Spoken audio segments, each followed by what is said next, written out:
Por eso a mí me da mucha gracia cuando yo oigo personas dando el testimonio, cristianos dando el testimonio de que aceptaron servir al Señor. Y es toda una ópera. Mano, pues yo tuve una lucha, yo llevo meses luchando con el Señor y el Señor lleva meses luchando conmigo.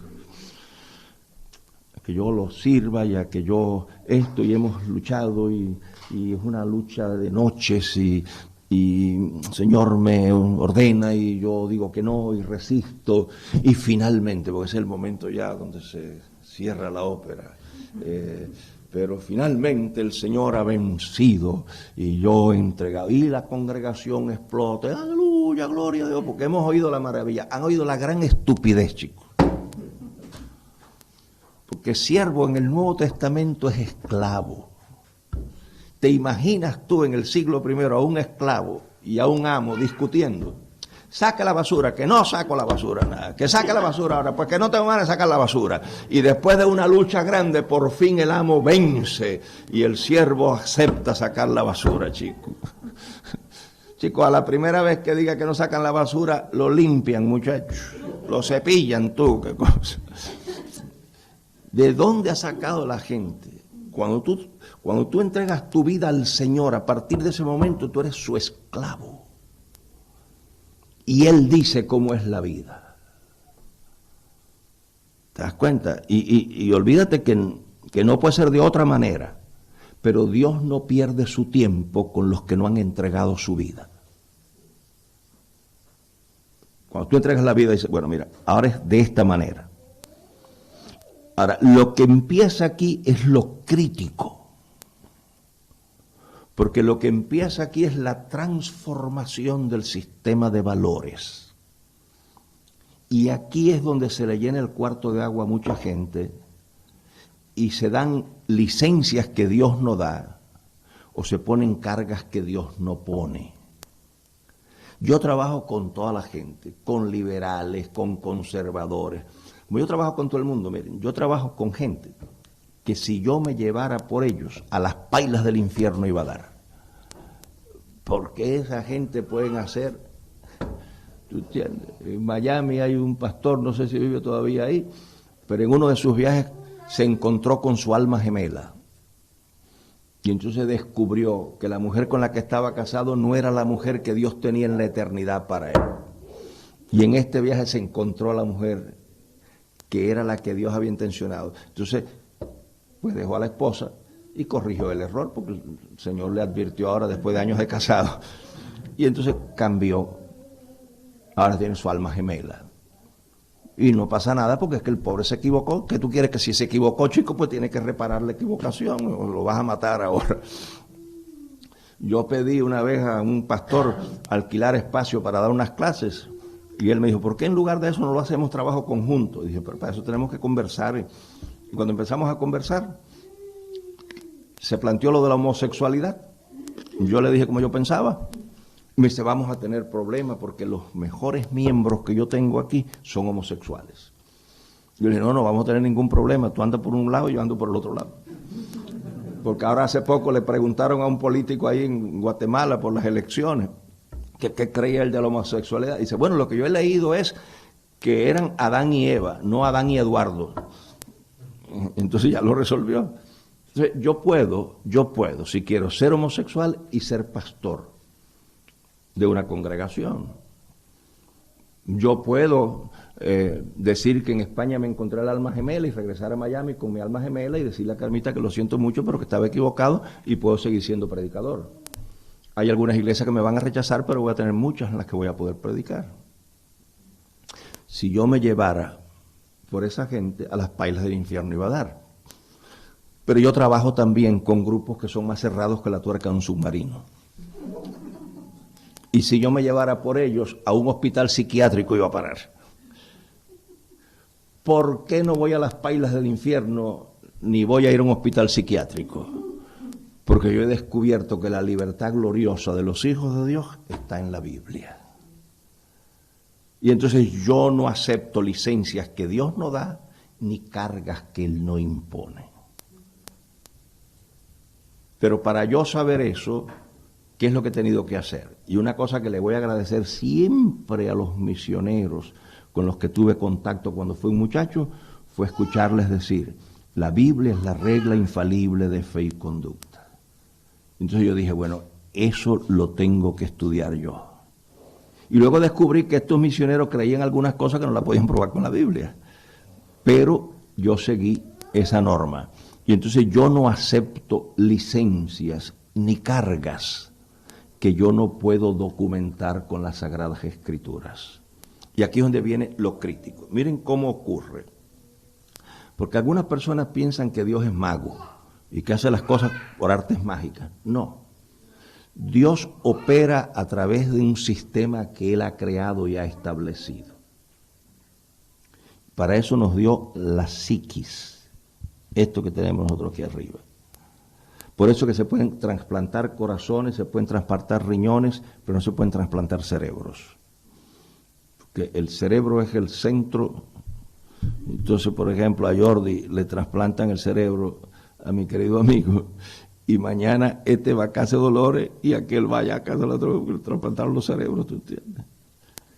El cerebro es la parte importante, pero más importante que el cerebro es la mente, porque el cerebro no piensa. El cerebro es un procesador de información. Lo más que se acerca a una analogía del cerebro es un ordenador.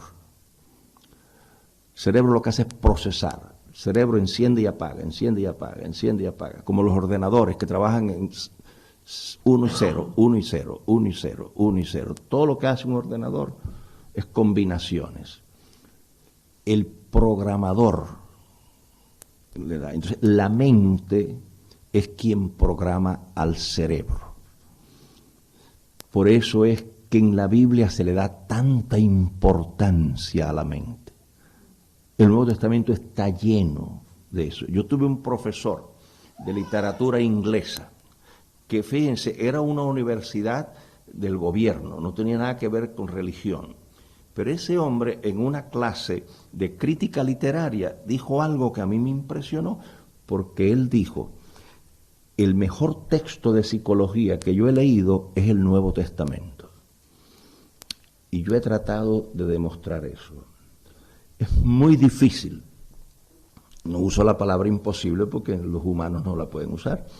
Pero es muy difícil que ustedes me den un concepto de salud mental serio, no de la psicología mágica esa, cambia su mundo en 12 días, que eso no se lo cree ni el autor.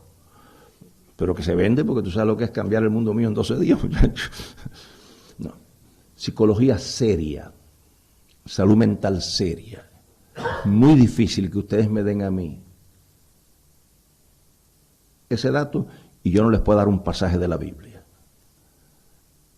que dice lo mismo, en un lenguaje diferente, pero dice la misma cosa. Por ejemplo, la psicología moderna, y claro, recuerden ustedes que la psicología no es unas 100.000 escuelas de psicólogos y por eso se contradicen unos con otros. ¿Te das cuenta? Y por eso es que no sé si lo usan aquí en los tribunales, pero en Estados Unidos se usa mucho la defensa de salud mental o enfermedad mental. Y viene un psiquiatra armado con los mejores títulos y dice el tipo estaba loco. Y viene otro psiquiatra que lo usa el gobierno armado con los mismos títulos y dice el tipo no estaba loco. Y nadie puede probar. ¿Por qué? Porque la psiquiatría y la psicología son disciplinas muy ambiguas y muy subjetivas. Pero hay sí un área sana, ¿te das cuenta? En buena salud mental no hay nada que se enseñe hoy que sea realmente efectivo para lo que yo no tengo un pasaje de la Biblia. Pues por los últimos años, algunos psicólogos que han dicho que lo que es real para una persona es real en sus consecuencias. El fracaso y el triunfo de una persona empieza en su mente. Hay personas que se descalifican de entrada y hay personas que dicen no. Eso está escrito en la Biblia hace siglos. Como es el hombre en su corazón, así es él. Lo que llaman los sociólogos profecía de autocumplimiento. Eso ya lo había experimentado Job. Cuando Job dice, el mal que yo temía, ese me alcanzó. Ahora, cuando la Biblia dice como es el hombre en su corazón, así es él, aquí es donde viene el problema, que la gente del mundo occidental, cuando lee corazón, lo lee como metáfora de las emociones. Pero la Biblia no es un libro que pertenece al mundo occidental. El cristianismo no tiene su origen allá. Entonces, cuando se usa corazón, no se usa en el sentido occidental de asiento de las emociones. Se usa en el sentido del rigor del mundo hebreo y del mundo griego, donde en ambas culturas, corazón, no importa la palabra hebrea del Antiguo Testamento, la griega del Nuevo Testamento, corazón es el asiento de la totalidad del ser. Si mañana o pasado tengo una pizarrita, lo podemos dibujar. Son 3 áreas que en una vida ajustada tienen que estar balanceadas con la misma, el mismo espacio. Corazón es el nivel que piensa, el nivel que decide y el nivel que siente. Hay gente que yo las oigo decir, yo no creo con esto, yo creo con esto, que eso es un disparate porque con esto no se cree. Esto lo único que hace es bombear sangre. Con lo que se cree es con esto. Porque la aceptación de la salvación es una acción intelectual. Y por eso hay personas que no permanecen en su fe porque su salvación fue una reacción emocional. Pero la salvación, y lo podemos en el futuro si nos da tiempo dibujarlo, la salvación, la dinámica de la salvación, es una acusación de Dios que viene a mi intelecto. Y mi intelecto lo juzga, y lo acepta o lo rechaza. Y dependiendo la decisión de mi intelecto, se pasa la información a mi voluntad, que ejecuta. La voluntad no decide, la voluntad ejecuta. Quien decide es el intelecto de una persona. Y entonces, cuando la voluntad ejecuta el juicio del intelecto, pasa la información a nuestras emociones y se experimenta el gozo de la salvación. Ahora, a donde Dios habla es a mi mente, a mi intelecto. Y por eso es que en la Biblia se usa tanto, en el Nuevo Testamento se usa constantemente. Y vamos en estos días a mencionar varios pasajes. La renovación de vuestra mente, esta noche creo que nos dé tiempo a entrar en eso. La transformación que resulta de la renovación de la mente, porque allí en la mente. Y la salud de una persona tiene mucho que ver con eso. Yo tuve una reunión con un investigador del Hospital Jackson, que es el hospital de la Universidad de Miami, considerado como uno de los mejores que hay en esa parte del mundo. Vienen gente de no sé cuántas partes del mundo a atenderse allí. Y este investigador nos dijo a un grupo que estábamos allí hace ya muchos años, que el 85% de las enfermedades eran autoinducidas y que el otro 15% no sabían de dónde rayo venían. Mucho de lo que padece hoy el mundo moderno es lo que se definen como enfermedades psicosomáticas, que tienen su expresión orgánica o fisiológicamente, pero no tienen su origen allí. Su origen está en la mente. La mente puede enfermar y la mente puede curar. La mente puede ser tu mejor amiga o tu peor enemiga, dependiendo cómo tú la manejes. Entonces, la mente conecta con el cerebro y el cerebro conecta con el sistema inmunológico. Por eso fíjense ustedes, miren, yo estudié el problema del alcohol en la universidad y el alcohol tiene 2 efectos, un efecto primario y un efecto secundario. El efecto primario es eufórico, por eso la Biblia dice el vino que alegra el corazón. Pero el efecto secundario del alcohol es depresivo. Por eso casi la mayoría, si no la totalidad de los alcohólicos son personalidades depresivas. Por eso, si yo estoy atravesando un estado de tristeza o de melancolía o hay una amenaza depresiva, no tomo alcohol ni aunque sea el que tome el rey de España. ¿Por qué? Por una sencilla razón. Mi cerebro no piensa. Mi cerebro ejecuta la información que mi mente le da. Entonces yo estoy así medio, qué sé yo qué, me tomo un buen Rioja, muchacho. ¿Qué hace mi cerebro? Mira la información. Melancolía o depresión, alcohol, euforia. Esa combinación yo no se la permito a mi cerebro. Porque de donde viene la cosa es de ese patrón. Este estado de melancolía yo tengo que resolverlo naturalmente. Yo tomo vino porque lo disfruto, y lo disfruto si estoy contento, feliz, alegre. Pero si no, me puedes ofrecer el mejor que haya y no lo toco, porque yo pienso por mi cerebro. El pobre infeliz no sabe pensar y lo que va a hacer es enredarme a mí en las patas de los caballos. Entonces, la Biblia por eso le da tanta importancia a la mente. Ahora, miren ustedes cómo se procesa esto, y es donde viene la facilidad. Yo le estaba preguntando a Jordi hoy que si él tiene que pensar para actuar como un catalán, y me dijo que no. Aquí todos no son catalanes, ¿verdad? Bueno, yo no soy catalán, yo sé que aquella es peruana, y estamos colados aquí, pero bueno, hay que aceptarnos, y a mí me tienen que aceptar mejor que a nadie porque yo soy de origen asturiano, y ustedes no están hablando árabe hoy por nosotros los asturianos. Porque ustedes saben que Asturias es España y lo demás es tierra conquistada. Así que ustedes no me están aceptando, yo estoy condescendiendo a estar con ustedes.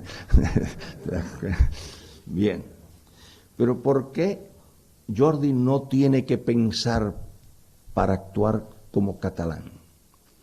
Por una sencilla razón.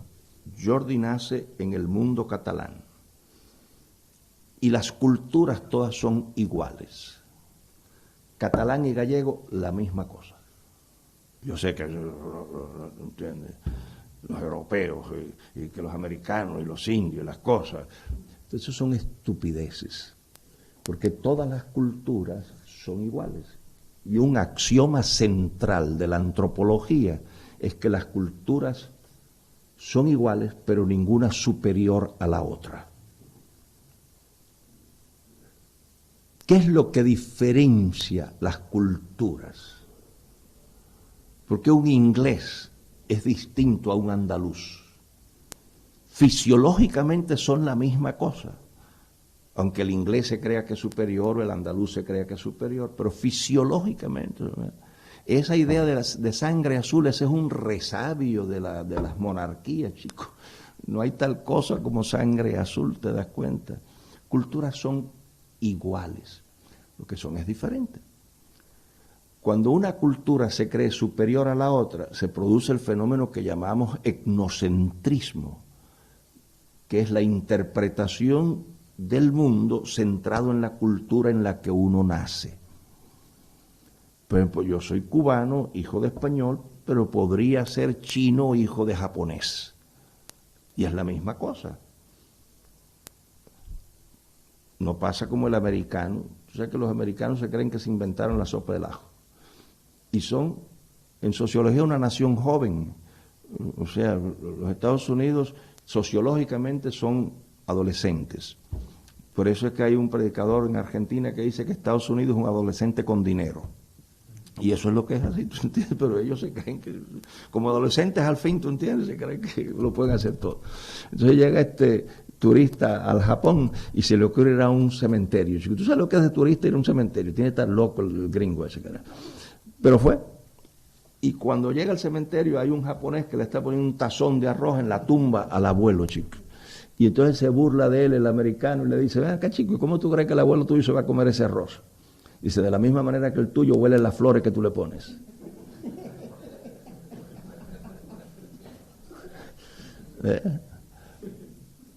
O la vez que un cubano se atacó en la nieve en Bridgeport. Ustedes saben que los americanos son la palabra que usan en inglés, naif, ¿entiendes? Muy, como tontos. Y ahora sí tenemos brasileros y colombianos y peruanos en Estados Unidos que están perdidos allá adentro, pero bueno, tradicionalmente, por los últimos años, habían 3 bloques hispanos en Estados Unidos, que eran los que controlaban. El sureste de Estados Unidos es de los cubanos. Allí nosotros somos los que cortamos el bacalao. Pero en el oeste de Estados Unidos son los mexicanos. Y en el noreste y norcentral son los puertorriqueños. Cuando un americano oye a uno hablar español en Los Ángeles, cree que es mexicano. Aunque sea un madrileño que está allí de vacaciones, pues si habla español es mexicano. Y si habla en Chicago es puertorriqueño. Y si habla en Los Ángeles es mexicano.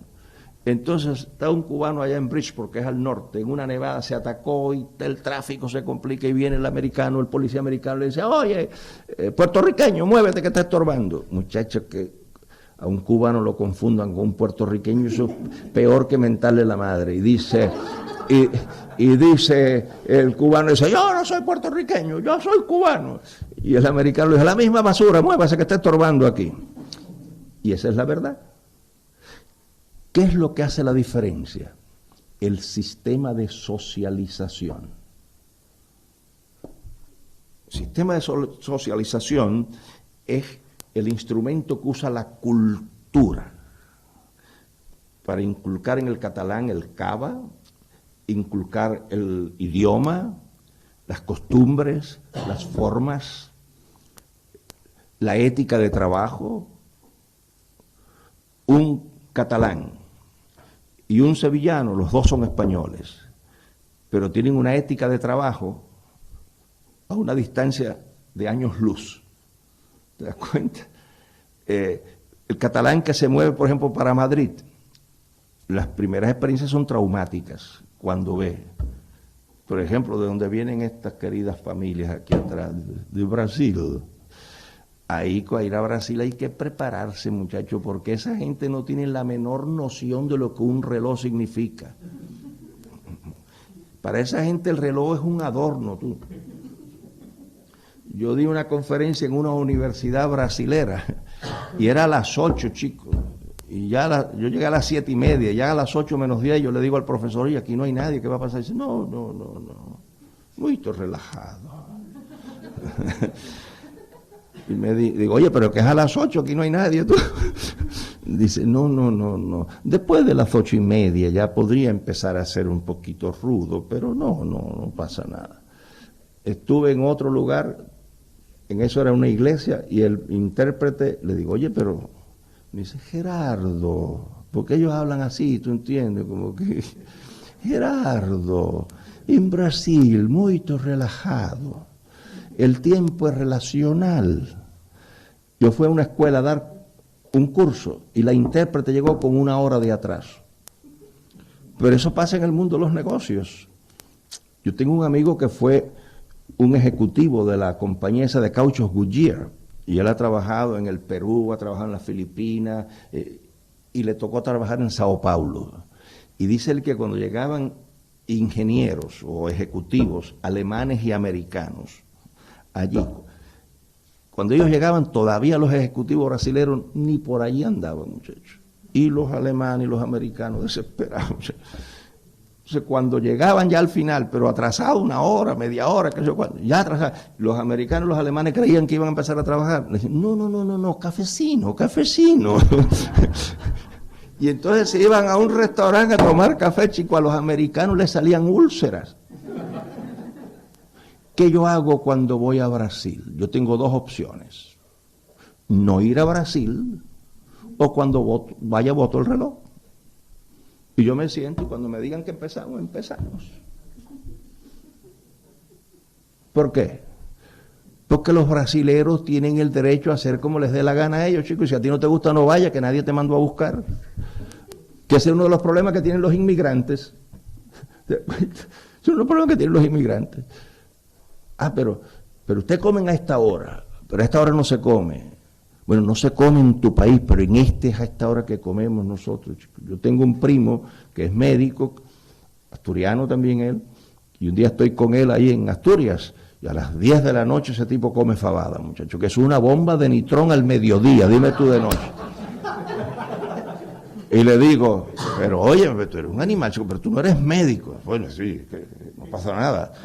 Digo, pero tú no duermes. Dice, como un bebé. Porque a ese tipo yo creo que le dieron fabada en el biberón. ¿Te das cuenta? Fabada en el biberón. El pequeñito.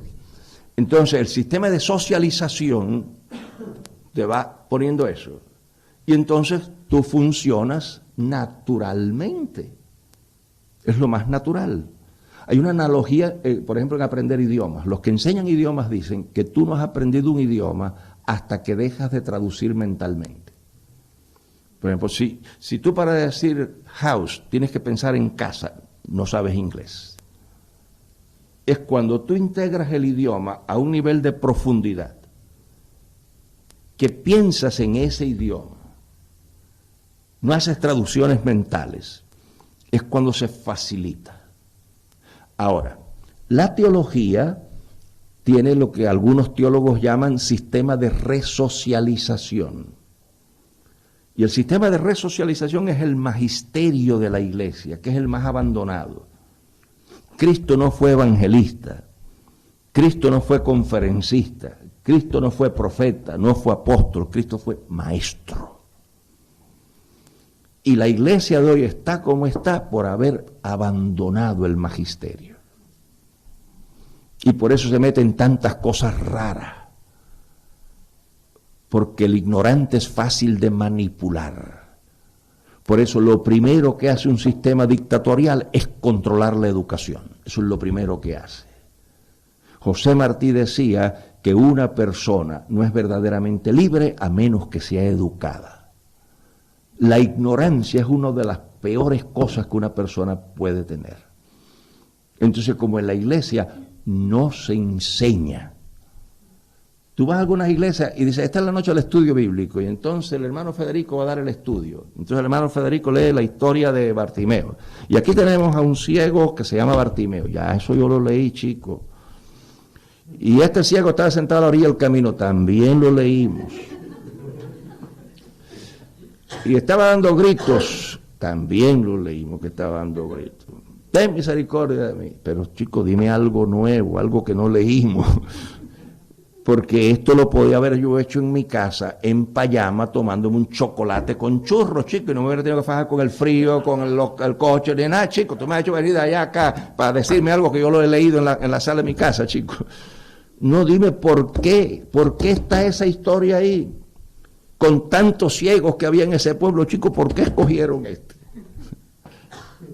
Dime por qué tiró la capa, chico. Dime las implicaciones que tiene eso. Eso no se hace. Y la predicación leen un pasaje y es como una excusa. Pero después de eso no dicen nada, muchachos. Aleluya, gloria al Señor. El Señor viene pronto. ¿Cuántos pueden decir amén? Repitan conmigo, Dios te ama. Dígalo que le queda al lado que el Señor lo ama. El Señor te ama, hermano. Y entonces, dígalo que le queda al lado que Dios tiene muchas cosas para ti. Y en algunos lugares, chicos, es como si fueran clases de aeróbic. Póngase de pie, siéntense, póngase de pie, siéntense, póngase de pie, siéntense. Oye, qué culto glorioso hubo anoche. Bueno, ¿y qué enseñaron? No sé lo que, pero estaba magnífico, estaba. No. La teología tiene lo que se llama sistema de resocialización, que cogen al catalán, o al chino, o al hindú, que se entrega al Señor. Y entonces se revisa su cultura para ver qué cosas de esa cultura son compatibles con el sistema divino. Como Dios no es catalán, ni cubano, ni chino, aunque si tú oyes a algunos misioneros americanos, crees que Dios es americano del Partido Republicano y Reagan es su profeta. Tú oyes a algunos misioneros americanos, tú crees que Dios... Y el presidente que tenemos ahora, según algunos evangélicos, es el profeta del Señor, que Dios lo puso ahí para resolver los problemas del mundo, y lo que está es acabando con el mundo el hombre, ese muchacho. Si Dios es el que está dirigiendo a Bosch, muchacho, yo no quiero tener ninguna relación con ese Dios, muchacho, porque ese es un Dios que está perdido en el desierto sin cantimplora. No, Dios no es ni cubano, ni chino, ni musulmán, y mucho menos judío, porque esta es una de las últimas olas de ahora, el mesianismo. ¿Tú entiendes? Que el mesianismo cristiano es la estupidez conceptual más grande que tú puedes escuchar, porque son dos cosas completamente. No hay cristianismo mesiánico, hay mesianismo o cristianismo. Pero algunos creen que la cultura judía es la cultura de Dios. Y la cultura es un fenómeno humano, Dios es un ser acultural. Como Dios no tiene cultura, Él utiliza la cultura del pueblo al que quiere salvar para hablarle en su idioma y en sus costumbres. Entonces, el sistema de resocialización toma la cultura, como estamos aquí en Cataluña, en Barcelona, pues tomemos la catalana y la revisa. Hay elementos de la cultura catalana que son compatibles con el pensamiento de Dios. Y Dios los deja tranquilos. Dios no se mete con la cava, ni se mete con el priorato, ni con esas cosas. Eso está bien. Cuando revisa la cubana, Dios no se mete con el café que tomamos nosotros, que es café. Porque lo que toman en otros lugares es agua de perincha, de agua sucia, o café. Y sin azúcar, que es como lo toman los hombres que se respetan. Porque echarle azúcar al café es como echarle hielo a un buen Rioja. A nadie se le ocurriría echarle hielo a un buen Rioja. A un vino Pelión sí, para ver si se mejora, ¿tú entiendes? Pero un buen Rioja no se le echa vino. Eso es una profanación, eso debe estar prohibido por la ley. Entonces, Dios no se mete con el café de los cubanos. Entonces Dios revisa. Y Dios remueve de esa cultura solo lo que no es compatible con Él, que es el problema que han tenido muchos misioneros, que cuando se han ido de su país a otro país, han llevado el Evangelio y su cultura. Y no. Yo no tengo que traer aquí las costumbres cubanas. Eso no tiene ninguna importancia en Barcelona. Yo tengo que informarme de las costumbres catalanas para poder funcionar aquí. Entonces, ahí es donde se pone el momento de crisis. ¿Dejo de ser cristiano en este punto para seguir siendo catalán? ¿O dejo de ser catalán para seguir siendo cristiano? Pero quien indica que en este punto tengo que dejar de ser catalán no es un misionero que vino de otro lado. ¿Tú conociste a Carlín Bernat? Carlín Bernat fue maestra mía en Cuba. Oye, qué lucha tenía esa pobre mujer con el vino, chico. Yo le decía, Carlín, pero es que esto no es Estados Unidos, chica. Estos son españoles y aquí se bebe vino. Pues no. Que no se veía, que vino era pecado. Ella quería disparar la cultura y en Estados Unidos hubo una transformación, porque los peregrinos sí bebían, chicos. Los barcos que salieron de Holanda, como el agua estaba contaminada, traían toneles de cerveza. Pero después en algún lugar dieron un tropezón y empezaron a prohibir eso. ¿Tú entiendes? No se puede tomar cerveza ni nada. No. Dios es el único que puede decir, esto no lo puede seguir haciendo. Y ahí es donde viene la importancia de la Biblia. Porque Dios, que es el que condena, es el único que puede decir lo que yo tengo que dejar de hacer. Yo vengo aquí, y como yo lo que voy a estar es un fin de semana, y un fin de semana lo paso un sapo bajo una piedra y no se muere, pues yo contengo la respiración, y para no ofenderlos a ustedes, pues no se toma café, no tomo café. Porque yo no tengo hábitos de ninguna clase. Yo no le permito a mi organismo que me exija nada. Cuando yo estoy aquí, no extraño la comida de mi casa. Y cuando estoy en mi casa, no extraño la comida de aquí. Yo no extraño mi cama, yo no extraño mi almohada, yo no extraño nada. Pues yo no le permito a mi cuerpo, ¿te das cuenta? Por eso yo donde quiera, a veces me hospedan en hoteles gigantes. Una vez fui a dar un curso de exégesis bíblica a Los Ángeles y me pusieron en un hotel chico que yo no había visto cama tan grande. Creo que tenía como 4 o 5 almohadas eso. Digo, ¿y para qué usarán esto? ¿Será que aquí hacen orgías o qué sé yo? Pero en otros lugares me han puesto a dormir en un banco Yo tuve una vez que predicar en el campo, dentro del terreno de una hacienda, y el dueño de aquella finca era el que había donado el terreno y había hecho la capilla. Y yo pensé que yo iba a dormir en la casa de él, que tenía una casa de campo esa grandísima. Y cuando se acabó el culto, me dice, yo tengo 7 hijas mujeres, y el único hombre que duerme bajo este techo soy yo. Usted va a dormir allá en la capilla. Y me juntaron 2 banquitos, que son banquitos de esos que no tienen respaldar. Juntaron 2, pero habían unos mosquitos allí, muchachos. Y yo revolviéndome con los mosquitos aquellos, se cayó un banco, por poco me caigo yo. Yo me le hubiera enroscado en el pescuezo al viejo aquel chico, que se creería él que yo era un maniático sexual, que le iba a violar las hijas o qué cosa. Pero otras veces he dormido en la selva. Y el guía a las 2 de la madrugada, en plena selva amazónica, me ha dicho, búsquete 2 árboles que te gusten y amarra la hamaca. Y ahí he dormido. Y que no se le ocurra a mi cuerpo protestar.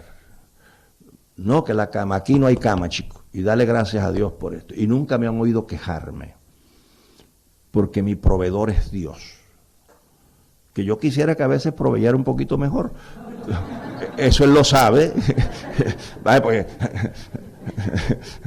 Oye, ahora que digo, oye, esta hamaca está como la cama del hotel de Los Ángeles, chicos, no, van a decir, este fanático. No. Pero ¿quién me proveyó aquella cama? Dios. ¿Quién me proveyó la hamaca? Dios. Si yo me quejo de él. Y yo de él no me quejo porque él siempre me ha atendido bien. ¿Te das cuenta? Entonces, yo no tengo hábitos, nada me hace falta. Pero yo no voy a dejar de hacer una cosa que a mí me gusta porque a los catalanes no les guste, chicos. Yo no la hago mientras estoy en Cataluña, pero tan pronto cojo el avión, regreso a la libertad gloriosa de los hijos de Dios. Y me olvido de los catalanes cerrados esto, que yo no sé cómo no les gusta eso, chicos. ¿Ves mi punto? Entonces, ahí es donde empieza lo crítico.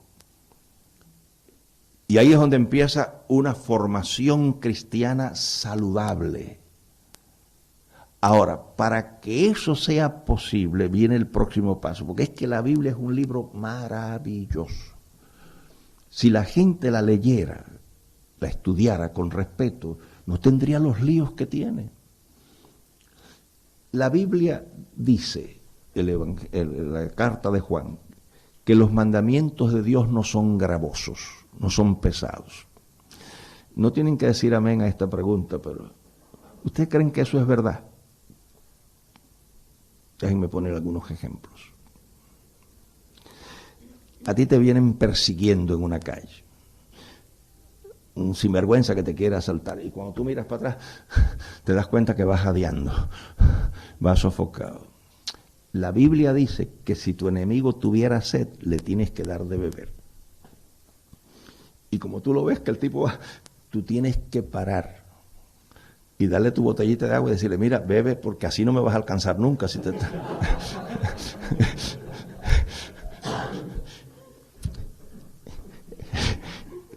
¿Es eso gravoso o no es gravoso? No, bendición, hermano. Mire, que yo lo veo que ya usted tiene mucha sed y se va a caer. Así no me alcanza nunca. Beba agua y a ver si me puede alcanzar. Y sígame corriendo. Es un mandamiento del Señor. Tú me vas a decir a mí que eso no es gravoso, chico. Cuando tú estás en la autopista, no sé cómo le llama usted a la carretera, y vas lo más tranquilo, manteniendo la distancia, porque si tú mantienes la distancia nunca vas a tener un accidente, pero viene un loco y se te mete por mí y cruza. La primera reacción es, Señor te bendiga, hermano, y cuídate para que llegues. Esa es la primera reacción, ¿verdad? Si uno no aguanta las manos empiezan a hablar, muchachos. A menos que los catalanes sean hijos de San Francisco de Asís. Tú me vas a decir a mí que al que te está maldiciendo, bendecirlo, eso es fácil. Al que te está acusando, tú lo estás absolviendo. Son mandamientos gravosos. Y el que diga que no son gravosos no sabe lo que está diciendo. Está en una cápsula espacial, chico. Ahora, antes de que ustedes se pongan a rezar por mí, y por la salud de mi alma, que este tipo no respeta la Biblia. No. Miren, si ustedes leen con cuidado, fíjense, porque yo no digo nada que no pueda probar con la Biblia. Si habéis pues resucitado con Cristo, buscad las cosas de arriba, donde está Cristo sentado, a la diestra de Dios. Poned la mira en las cosas de arriba, no en las de la tierra. ¿Cuál es el mecanismo psicológico que se utiliza aquí? Fíjense. Él dice, si ustedes han resucitado con Cristo, quiere decir que ustedes son muertos y vuestra vida está escondida con Cristo en Dios. Al ustedes resucitar con Cristo, mueren al sistema de valores tóxico de este mundo. Pero para poder vivir con la vida de Cristo en un mundo que ignora a Cristo, ustedes tienen que establecer un cordón umbilical entre los nutrientes de arriba y la vida de ustedes aquí abajo. Esto lo llamarían algunos psicólogos foco. Cuando tú enfocas, cuando tu mente tú la diriges a un punto focal de donde se nutre, recibes la capacidad para desactivar todo aquello que es contrario a ese punto focal. El gran problema de algunos cristianos es que no establecen ese tipo de relación. Y el cristianismo es eminentemente una religión relacional. El cristianismo no es una religión litúrgica. La liturgia nos la inventamos nosotros, que nos ponemos de pie, que leemos la Biblia, que oramos, que cantamos. El cristianismo no es litúrgico, es relacional. El Señor Jesucristo dijo, en mí tendréis paz. Cuando tú centras tu vista en lo de arriba y tu mente se dirige a lo de arriba, tú articulas en la tierra lo que es real en tu mente. Al tú tener valores cristianos, al nutrirte de allá arriba, entonces es que le puedes dar agua a tu enemigo y le das agua no como un teatro religioso. Así como es natural actuar como catalán, es natural actuar como cristiano. Pero para eso tiene uno que establecer una relación como esta. Y observen lo que dice. Porque muertos sois.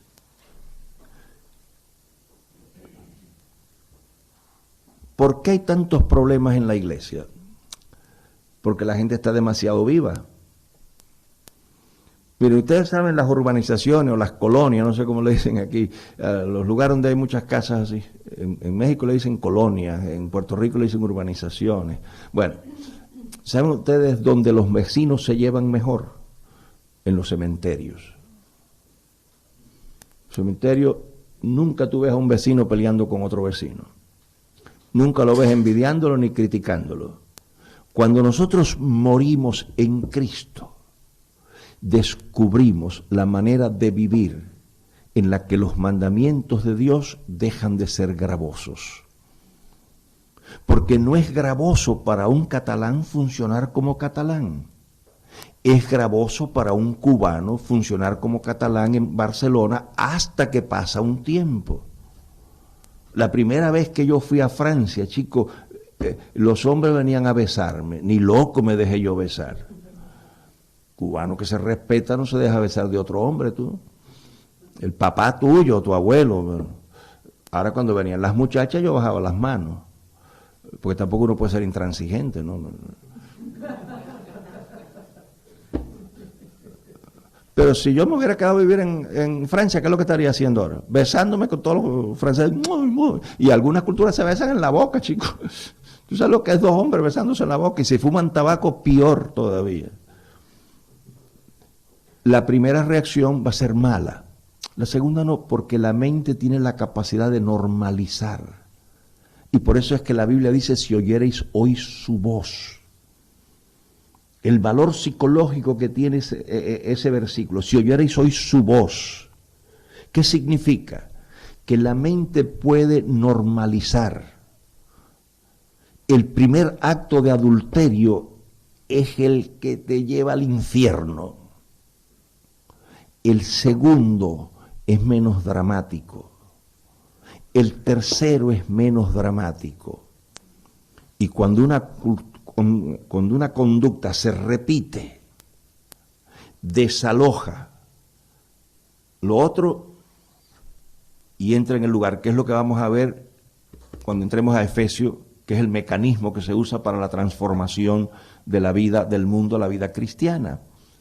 Entonces, la repetición es la que lo permite. Cuando tú integras esas ideas y se convierten en parte de tu ser, ya no tienes que pensar para ser cristiano, no tienes que orar para ser cristiano, vas a ser cristiano espontánea y naturalmente, y ahí es donde los mandamientos de Dios no son gravosos. Ustedes me pueden hacer la ofensa más grande y lo único que van a activar en mí es perdón. ¿Por qué? Porque soy santo, no. Porque he integrado eso. Pasa lo mismo que cuando tú te mudas a una vecindad nueva. Los primeros días no te descubres que cuando sales del trabajo ibas para la casa vieja y entonces te das cuenta que ya te mudaste. Porque tu mente tiene un GPS aquí en la cabeza. Y para la nueva tienes que decir doblo en el árbol tal, en la fábrica de esto doblo. Cuando pasan unos meses, ¿qué sucede? El programa que tenías de la casa vieja se borró y ahora no necesitas puntos de referencia. Pueden cortar el árbol y tú no te pierdes, porque tu mente lo ha integrado. Y al tu mente integrarlo a un nivel de profundidad, funciona automáticamente. El cristianismo es maravilloso cuando es lo natural en tu vida. Cuando no tienes que orar para perdonar, cuando no tienes que pedirle al Señor que te cuide frente a una tentación, cuando no tienes que reprender al diablo. ¿Por qué? Porque tú eres natural. El ejemplo que yo le ponía a Jordi, los chinos comen gato, pero yo no como gato. Yo no tengo que reprender al espíritu de los gatos para no comer gato. Yo no como gato, es automático. Y eso es lo que ocurre aquí en este proceso. Hago una pregunta, porque a mí no me pagan hasta las 9. Algo que yo no dije claro, algo con lo que ustedes no están de acuerdo, algo que no es así. Es muy difícil que yo me equivoque porque soy cubano, pero bueno, podría ser la primera vez. No tienen que estar de acuerdo, lo que quiero saber es si me hice entender. Oye, ¿esta agua es de las buenas o la sacaste de allí del río?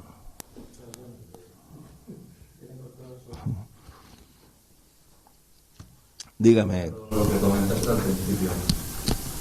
¿Cómo podemos saber de una forma clara? Porque bueno, lo sabemos por axioma que cuando se cerró el canon de la Biblia, esto es lo que realmente es la revelación inamovible y qué parte es la que también es aprovechable o qué parte, o sea, que sabemos, lo hemos aceptado y primero esto es la revelación y a partir de aquí pues cogemos esto, lo otro sí. ¿Hay alguna forma de realmente saber por qué se cerró el canon ahí, cómo se cerró? Porque sí. Es lo que pregunto. Yo entiendo que fue una forma de alguien que se juntó, decidió, fue un consenso, no creo que viniera una revelación divina y decir aquí votar, aquí. Debía haber un consenso, debía haber un acuerdo, debía haber algo que definió eso, ¿no? Por personas, hombres, ¿cómo podríamos entender? ¿Es una pregunta muy difícil? No, es muy fácil, muy sencilla, y yo le he dicho a mucha gente, mira, cuando tú estudias la formación del canon del Nuevo Testamento y sigues creyendo, es porque tienes fe.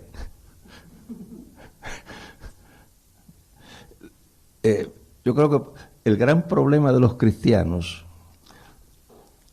es que dicen que los evangélicos son diferentes, son iguales que los católicos, en este sentido. La Iglesia Católica siempre decía, Cuando tú tenías una pregunta, doctores tiene la iglesia, a ellos preguntad.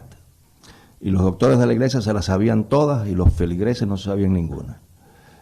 Los protestantes tienen la misma idea. Yo me disgusto cuando estoy en reuniones de pastores y dicen, pero esto es para nosotros los pastores, no se le puede decir al pueblo. Es trágico. No, la verdadera fe, te das cuenta, lucha con todas sus complicaciones. La formación del Nuevo Testamento es un fenómeno histórico y yo no conozco, puede que exista, a nadie que reclame que el proceso fue inspirado por Dios.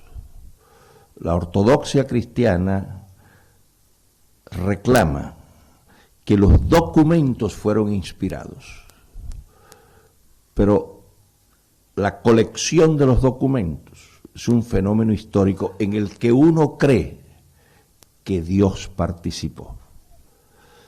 Se escribieron mucho más que 4 evangelios.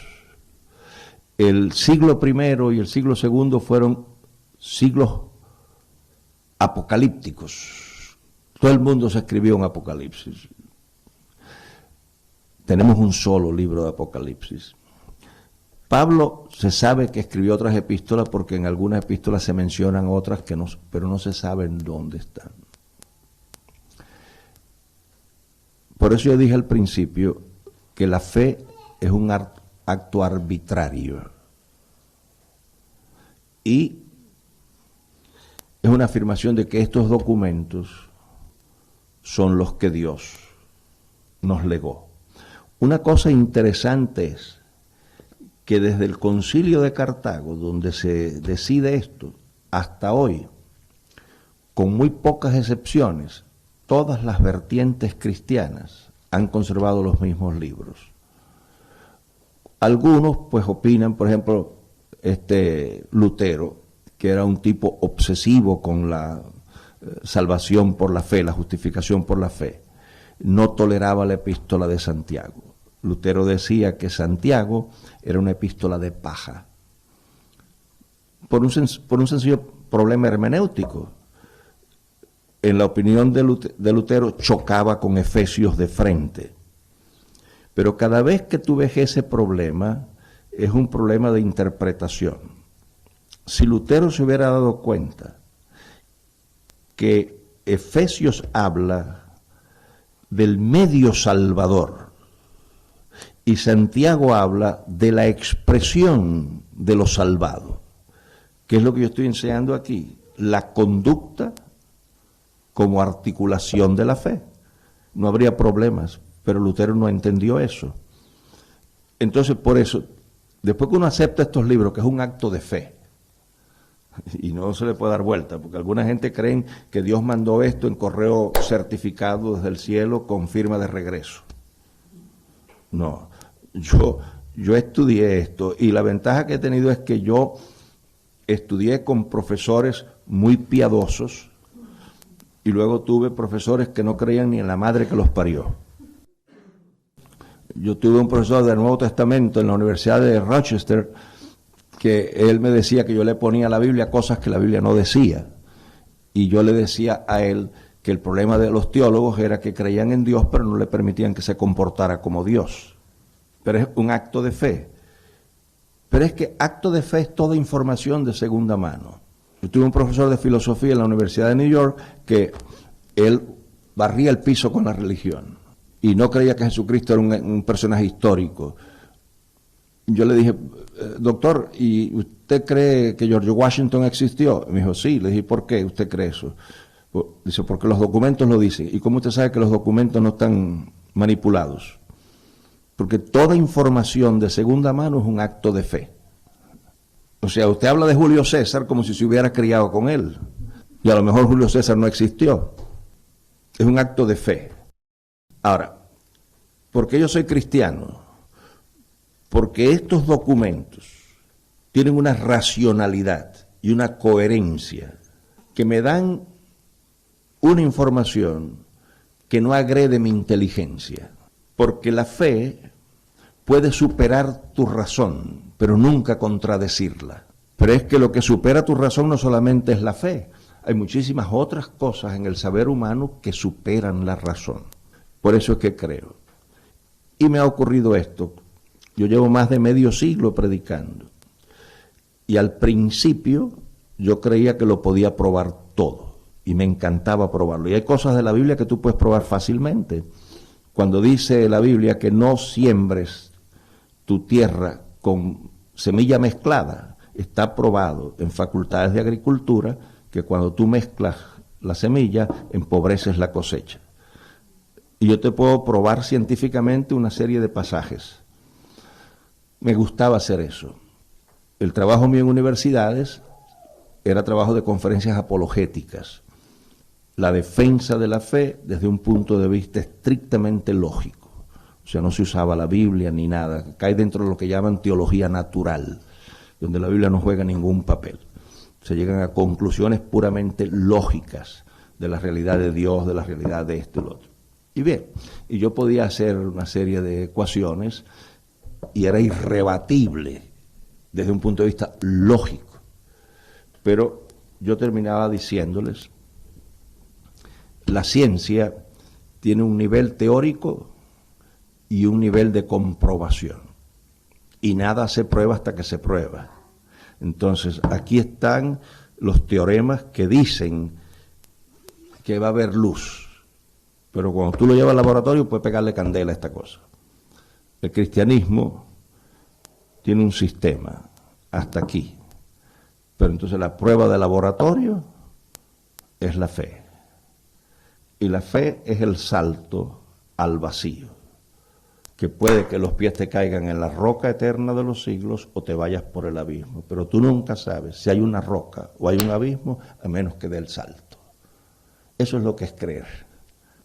Y lo que es ofensivo a alguna gente es que hablan de Jesucristo como si hubieran ido a la misma escuela. Y Dios es un ser distante. Entonces, ¿qué me ha ocurrido a mí? Mientras más leo, más pienso y más razono, más creo y menos puedo probar. El gran problema de la fe de la gente es que una fe que siente, o una fe que resuelve. Cuando el viejito está enfermo y oran por él y Dios lo sana, el domingo está todo el mundo en la iglesia dando el testimonio. Si el viejito se muere, hasta que pase el luto no hay quien los encuentre por aquí. Es una fe muy objetiva. Por eso me gusta la traducción de Hebreos 11 en una Biblia que llaman, en una Biblia en idioma inglés, The Amplified Bible, la Biblia amplificada.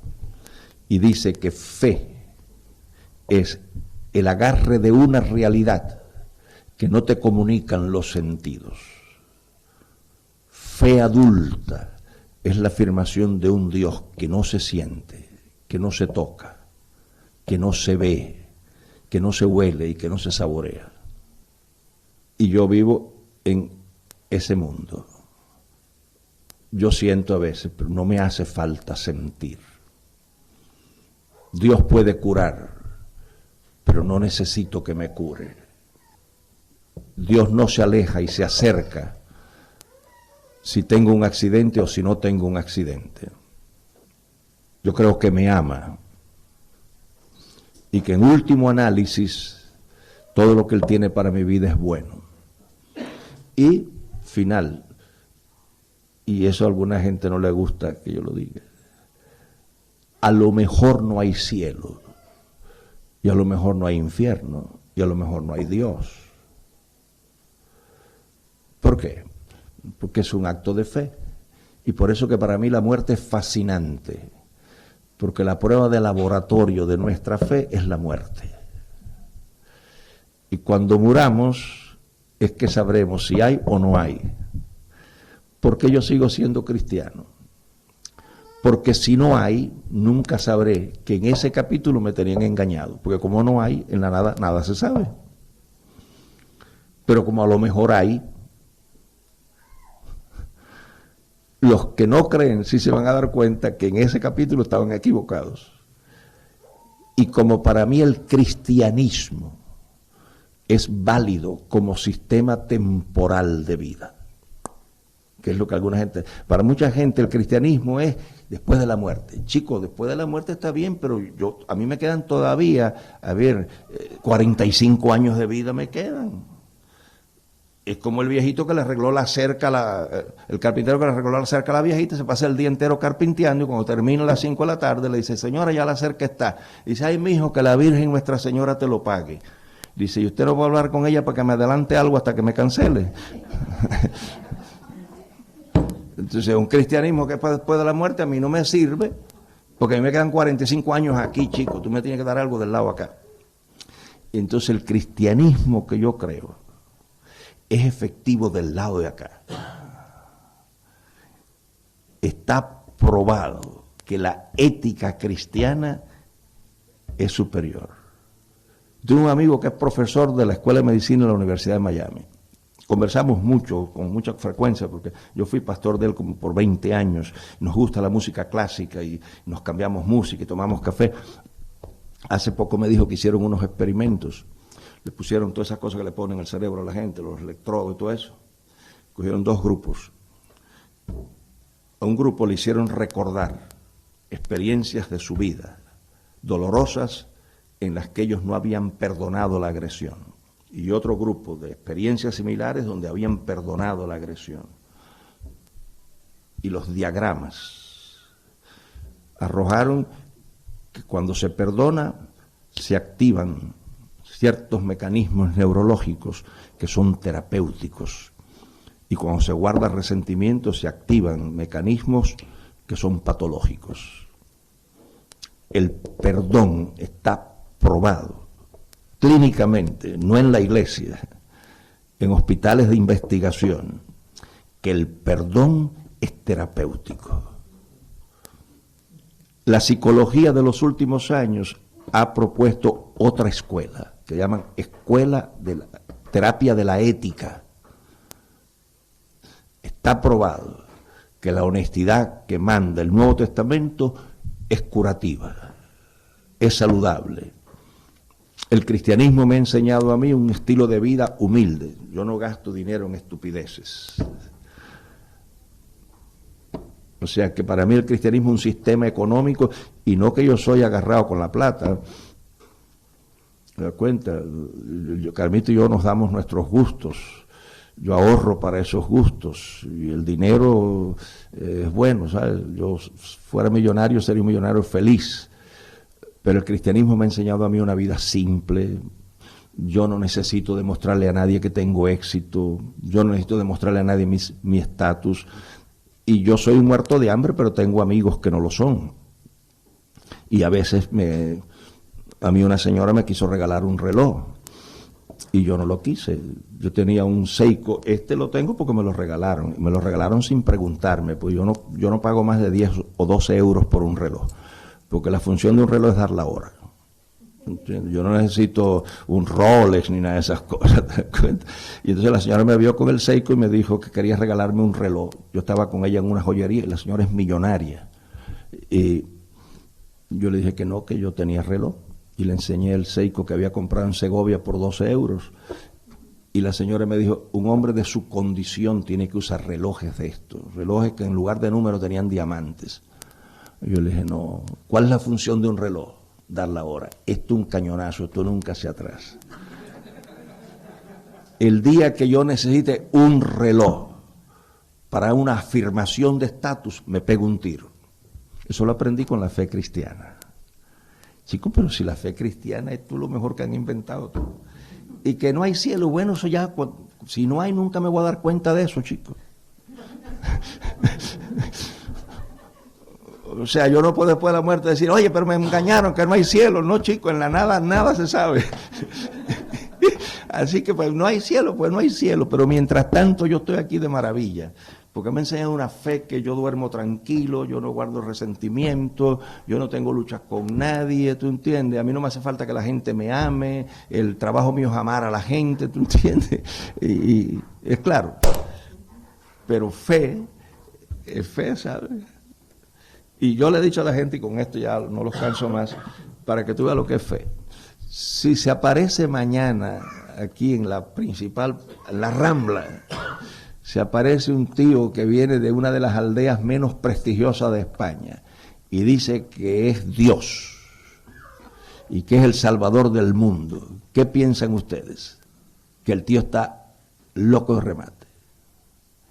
Eso fue lo que hizo un aldeano sin trascendencia social, que un día se paró en una calle en Jerusalén y dijo: el que me ha visto a mí ha visto a Dios. ¿Y tú crees en eso? Porque no crees en el tío de la Rambla, chicos. Es la misma cosa, ¿eh? El Señor me los cuide, me los guarde y que duerman bien.